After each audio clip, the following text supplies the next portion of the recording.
Welcome, my name's Jessica from gardenfreshfoodie.com. I am a plant-based chef, meaning I teach people how to cook with plants to help prevent disease, help decrease inflammation, for example, helping people to prevent and reverse type 2 diabetes, heart disease, obesity. Many forms of cancer are also diet related. So most of Western disease is caused by the foods we put in our mouth and the lack of fiber that we eat, in addition to the high amounts of saturated fats, processed foods, salts, and things of that nature. So my food is all cooked with plants.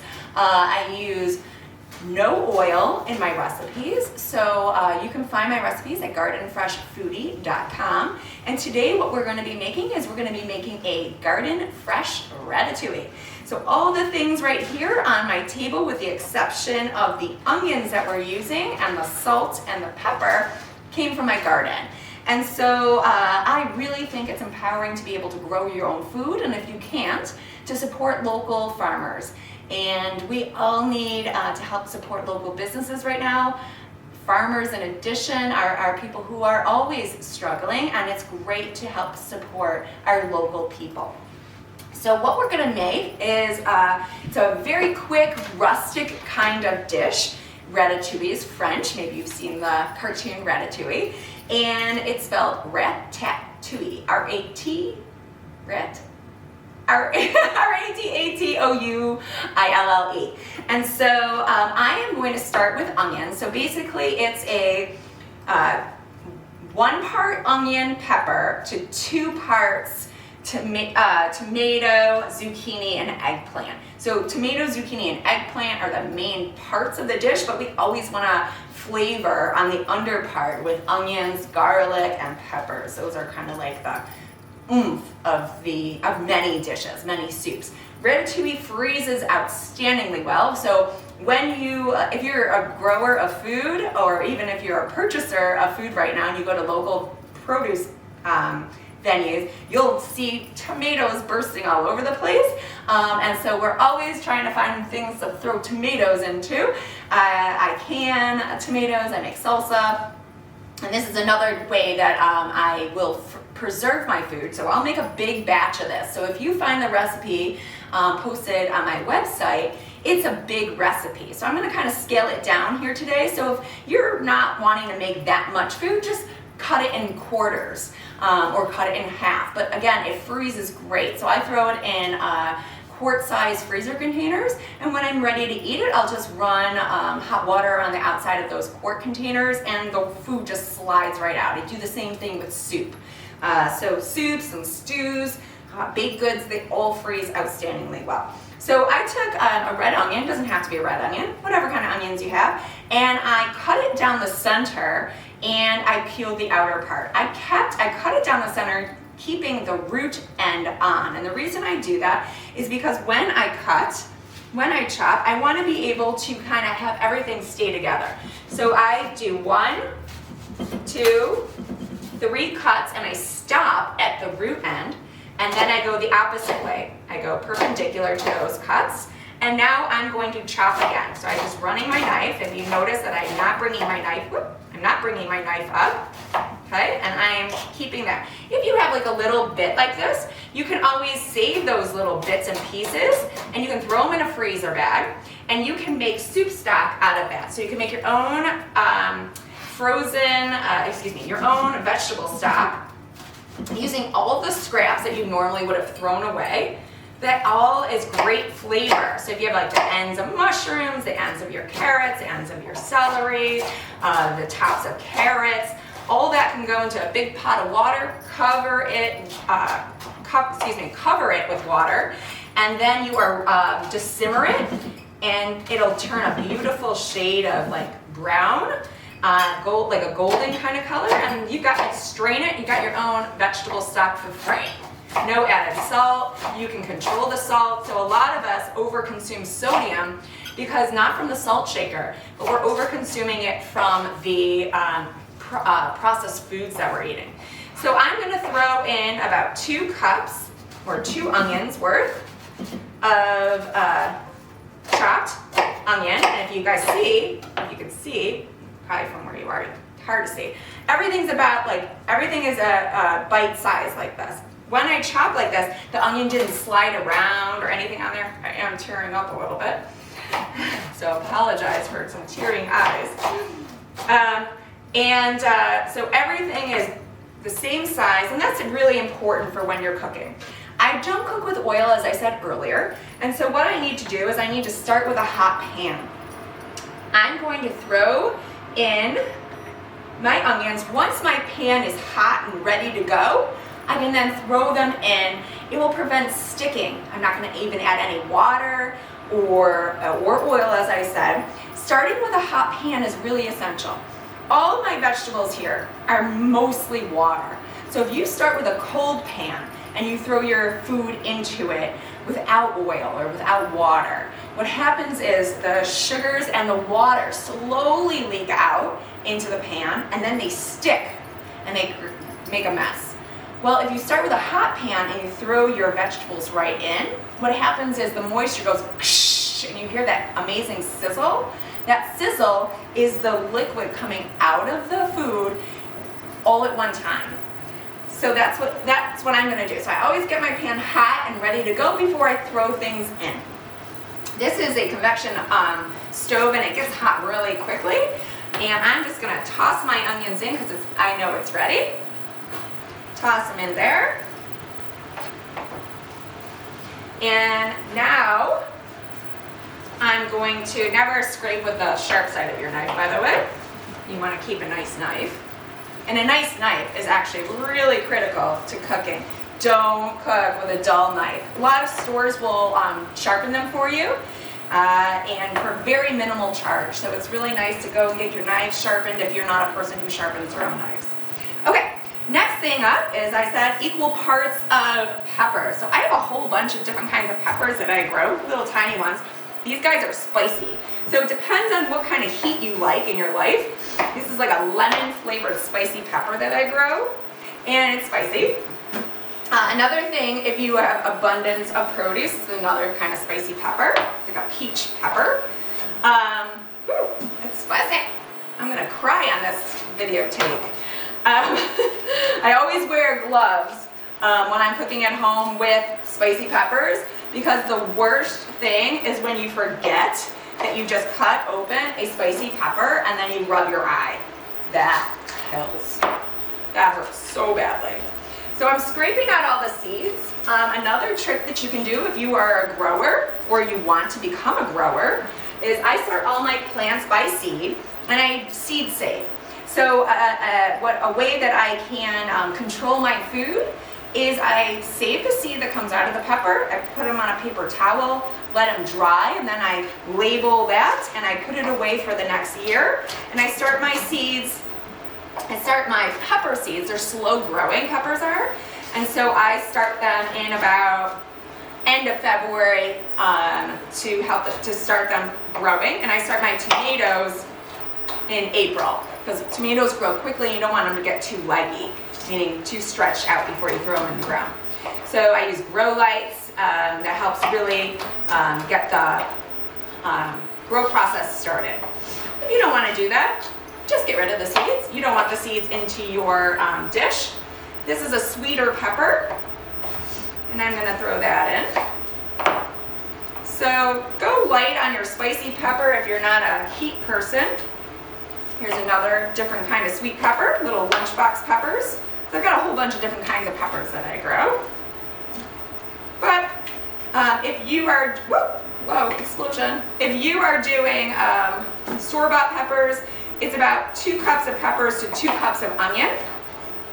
So I'm just gonna quick chop those.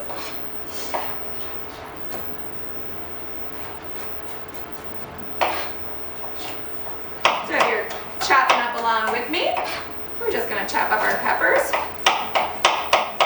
And here's another pepper. So all peppers will start out immature green. This was green, it turned yellow. That's when I know it's ready. This is a regular bell pepper, it's just a tiny one.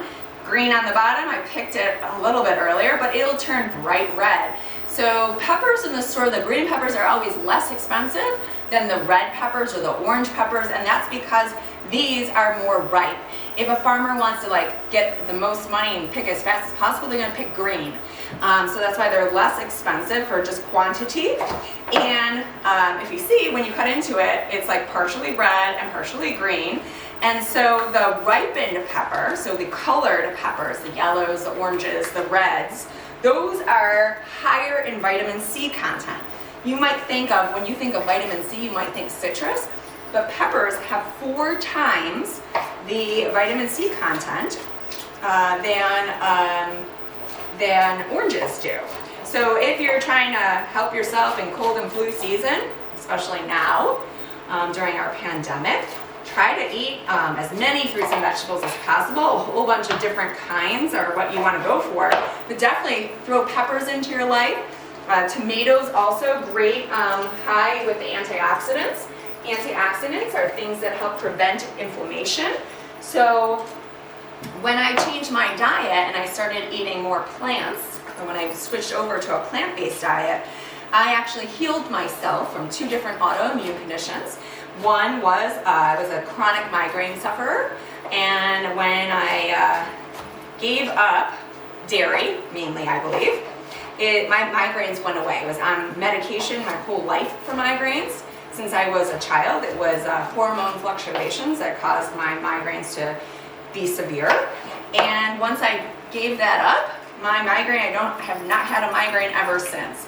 Also, my recipes are all gluten-free. And that's also because I found that for me, and I don't believe this is for everybody, for me, gluten isn't inflammatory for me. I think that if you are having inflammation problems, like if you have arthritis, or if you are type 2 diabetic, if you have heart disease, you really want to try to have as much of an anti-inflammatory diet as possible, and that is fruits, veggies, whole grains, legumes. I'm throwing in my peppers now. There they go. And now, a great way to get rid of some aggression. Some of us have some aggression going on right now. I am one of them. I take my back of my knife and I smash the back of my garlic. Okay, and I got some big nice cloves. This is local garlic. Most of the garlic that you buy in the grocery store are those tiny little annoying cloves. These suckers, this is the good stuff. That garlic that you find in the grocery store is mostly, almost all, is from China. So try to support local farmers and try to pick up a whole bunch of garlic right now. It'll last in a cold, dark space for you for a while. And if you wanted to grow garlic, the time to plant garlic is actually really soon. It's in October, depending on when this video comes out. They always say plant garlic at the October full moon. And that's to help you plant it when it's cold. So actually, I know that there are 2 full moons this October. So the full moon that you want to plant on is actually Halloween. How creepy is that? It's going to be full moon on Halloween. I am a teacher and I just am going to be fascinated at what my students will be like on that day. Okay, so anyways, I'm going to just mince up my garlic now. I love garlic. Garlic is a wonderful anti-inflammatory. It's also antimicrobial, meaning it gets rid of bacteria. And if you've ever cut garlic and you've had a cut in your hand, you'll know that it burns. It feels sticky a little bit. And it's working its antimicrobial properties on you. It helps with circulation, blood circulation. Garlic and ginger, they're both wonderful herbs to add to different things. It has different flavors, but a lot of like Middle Eastern, Indian, African cuisine uses both ginger and garlic. And ginger is a stimulant for digestion. And garlic, you know, if you think about the vampire tales and all of that with garlic, like, you know, people wear garlic to ward off evil. Really what it really means is they're warding off disease. And so garlic helps to prevent disease. Like I told you, it was antimicrobial. Okay, so I'm chopping up my garlic, mincing it, meaning I'm taking the back of my knife, get rid of that stuff, and I'm just kind of going back and forth over here. Okay. Smells good. I wish you could smell it right now. It smells delish. taking the back of my knife, like I said before, using it as a scraper. And I'm just going to stir up my food. Nothing is sticking. I'm going to show that to you real quick. So in my dish right here, nothing is sticking. I have all these different colors going on in here for my peppers. And now I'm going to throw in let's throw in my tomatoes. So tomatoes and zucchini and eggplant are all going to be equal ratios. So when I cut my tomatoes, sometimes you'll have like little pieces of tomato that aren't looking so good. If you get a tomato out of season, your tomatoes will never look like this on the inside. They're going to be white. And they are going to be, or pale pink. They're going to have no flavor. And if you hold them really tight, they won't even smush. My tomatoes smushed on the way over here to make this because they're so ripe and delicious. When they're ripe and delicious, they have so much more flavor. And so what they do in the grocery stores, because they will mush out on people, is that they pack them and ship them green. And they can fall off the back of a truck and not even smash. But think about that. Think about what kind of flavor that would be. So even if you could go and get yourself a whole bunch of fresh in-season tomatoes right now, go get a bushel basket of tomatoes. You don't have to can. You can chop them and freeze them. And they freeze great. I'm just going to keep throwing them in as we go. And all the juices, remember I added no oil, no additional water yet, or not yet, I'm not going to. So all the flavors of the juice are just the vegetables that we have. This is called a San Marzano tomato. I've got a bunch of different tomatoes here. And the different tomatoes will have different nutrients in them based on their colors. So I got this big yellow, gorgeous tomato right here next to me. And I'm just throwing in as I go. Now if you want to keep track of when you're cooking, let's say you're not the best cook, best chef, or you don't think you are. Okay? It's all an experiment, it's all a scientific experiment. But it's easiest for people to not get distracted if they do what's called a mise en place. A mise en place means, so here, this is my tomato, got a little damage right here. This is just, when you grow your own tomatoes, they don't look perfect like in the grocery store.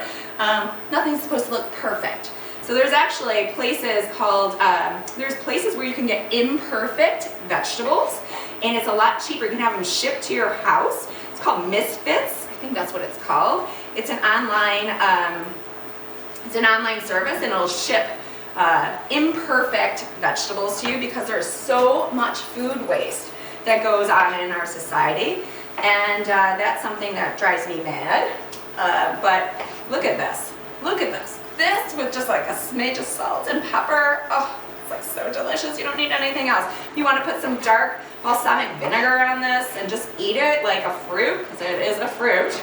You can do that. Now as I'm cutting, the seeds are coming out, and like I said before, you can save the seeds. Tomatoes are a little bit more tricky to save the seeds of because they're mushy. You just kind of have to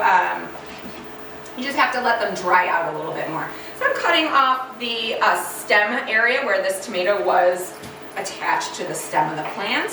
Oh my gosh, I just want to eat this tomato right now. So good. So delish. Can't ever find this in the grocery store like this. So delicious and so empowering. So proud to like grow your own food. Okay, so I'm just chopping up real quick. It's rustic. This is a rustic dish. Nothing has to look too perfect. But anyways, chopping ahead of time helps people keep on track. I think I got a little distracted by the beauty of my tomato before I continued on the mise en place. Mise en place, everything in its place, meaning I can just put everything into little cups, bowls, and make sure that I don't forget, did I add that? Did I not add that? Sometimes I get distracted too, and I forget. Did I add that into my dish? And, you know, it's easy to get distracted. I have 2 kids, a dog, you know, there's always lots going on. People yelling, screaming, I got teenagers, so, you know. Okay, so now I cut the ends off of my zucchini. And it's so funny when I go to the grocery stores and I see these little tiny zucchini.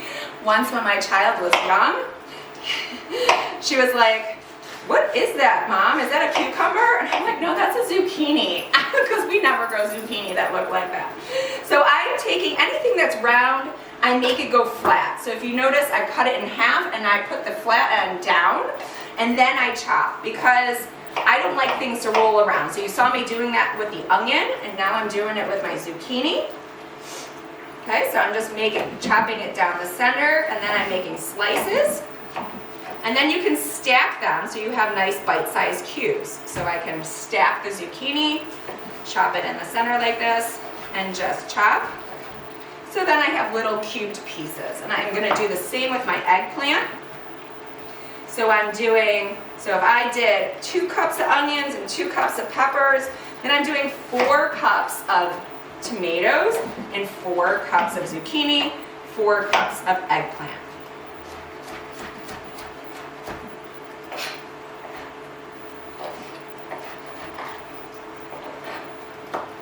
I'm just continuing to cube. Chop, chop, chop. I never lift my knife off of the cutting board, if you've been noticing. Okay. So it was like one large-ish, that's not a large zucchini for me even. I didn't even bring my big sucker from home. Those are best when they get too out of control. So if anybody out there grows zucchini, you know you can never have enough friends during zucchini season, because you always have too much zucchini. So oftentimes those big guys, those baseball bat zucchinis, I shred those and I use those in baked goods. And sometimes when you have too much at one time, unfortunately there's no even spacing of vegetables when you're growing your produce. Everything kind of comes in at one time and overwhelms you. So my freezer is my favorite friend this time of year. And I also have a vacuum sealer. So I vacuum seal a lot of food, and that way I have fresh produce all year long. I just made a big batch of pesto, oil-free, cheese-free pesto that is delish. I freezed that in ice cube trays, and then I vacuum sealed it yesterday. Lots of food prep going on in my house right now. Okay, so this is all gonna kind of cook down, and I'm gonna season it with salt and pepper, and I'm gonna throw my eggplant in. This is a big old eggplant. You also don't see these in the grocery store. This one got a little bit too big. Probably better for roasting, to be honest with you. So I'm only gonna use half of this. And I'm going to peel it. Actually, I think I'm gonna cut it first, and then cut off. If you see, I did the same thing that I did with the zucchini. I'm gonna peel it as I stack it. So instead of getting the peeler out, I'm just gonna slice, stack, and peel off the strip of skin. You can keep the skin on, but when they're a little bit bigger like this, the skins get a little bit tougher, and so I just cut it off. So I stack and peel, and again, eggplant is also a fruit. It has lots of little seeds in here like that, so you can save those if you ever wish. And I'm chopping it, I'm chopping it like I did the zucchini in little cubes, rustic cubes. Okay, so everything is cube shaped, same size as my zucchini. You want everything to be about the same size because then it cooks at the same rate. So this is just stewing up in here, smelling delish. And I'm just gonna finish right here. Take off the skin, peel it right off.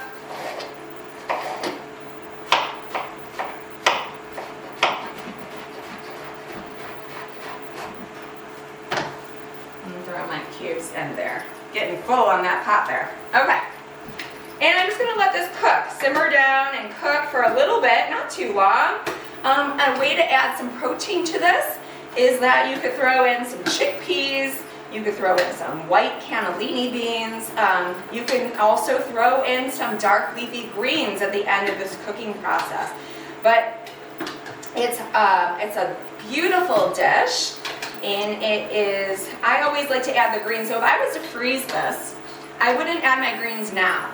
If I was to freeze it, I would add my greens when I defrost it, because I don't want to overcook my greens. If you overcook your greens and they get brown, then they don't have the same kind of nutritional quality as if you had just added them in fresh. So I always save that, and I also save the I save the beans as well, because maybe I want to use this differently. Maybe I want to use this as a soup, right? Which I could.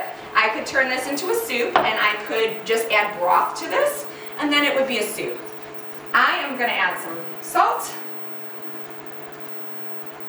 A little bit of salt there, and some pepper, and some fresh basil. And I'm done. Whoop, too much pepper. And some fresh basil. And so I have basil here. I'm going to just take the leaves off. And I'm going to chiffonade them, meaning I'm going to stack them in like a cigar kind of way. And I'm going to roll them up together.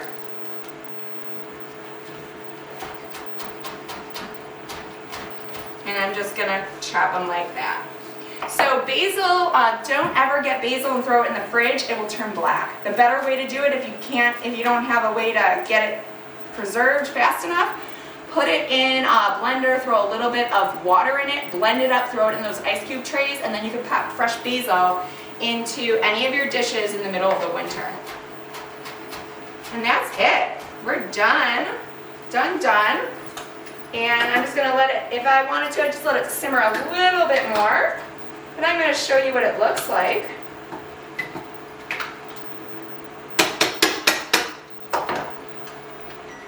Here it is, a delicious, delicious dish. I'm going to serve a little bit of it up right now for you.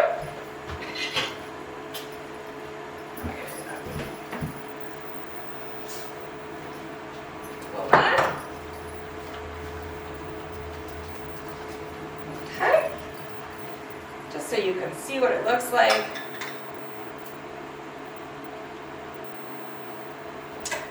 Delish, and then we'll just make it look pretty. A little.